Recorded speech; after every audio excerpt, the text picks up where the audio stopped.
ஒருத்தர் கடவுள்கிட்ட போயிட்டு ரொம்ப எனக்கு வேலை இருக்குது, எப்படி இதை சமாளிக்கிறதுனே தெரியலன்னு சொல்லி கேட்கும் பொழுது கடவுள் கொடுக்குறாரு ஒரு பூதத்தை கொடுத்து, இந்த பூதத்தை உனக்கு வேலைக்காக நான் அனுப்புகிறேன், ஆனால் ஒன்று இதை நீ சும்மாவே வச்சுருந்தீங்கன்னா அது உன்னையே சாப்பிட்றோம் அப்படின்னு சொல்லிட்டு கொடுக்குறாரு. அவர் சரின்னு வாங்கிட்டு போய் டெய்லி வேலை கொடுக்குறாரு. அது கொடுத்த கொஞ்ச நேரத்தில் செஞ்சு முடிச்சிருது.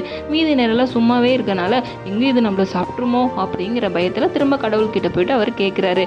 இது சீக்கிரமாக வேலையை முடிச்சிடுறனால எனக்கு பயமாக இருக்குது, எங்கே என்னையே தின்றுமோ அப்படின்னு சொல்கிறாரு. அதுக்கு கடவுள் சொல்றாரு, ஒரு சறுக்கு மரத்தை ஒன்று வையே, நீ சும்மா இருக்கும் போதெல்லாம் அதை கூப்பிட்டு ஏறி ஏறி ஏறி இறங்க சொல்ல அந்த பூதத்தை, வேலை எப்போ உனக்கு தேவைப்படுதோ அப்போ மட்டும் கூப்பிட்டு வேலை வாங்கிக்கோ அப்படின்னு சொல்லிட்டு கடவுள் சொல்கிறாராம். அவரும் அதே மாதிரியே செய்கிறாராம். அவரோட வாழ்நாட்களும் ரொம்ப சந்தோஷமாக நிம்மதியாக போகுதாமா. அதே மாதிரி தான் நம்மளோட மனசும். நம்ம அந்த மனசுக்கு ஏதாவது ஒரு வேலை நல்ல வழியில் கொடுத்துட்டே இருக்கணும். அப்படி கொடுக்காம நம்ம சும்மாவே வச்சுருந்தோன்னா கண்டதை யோசித்து நம்மளோட மனசையே மாற்ற அது முயற்சி செய்யும்.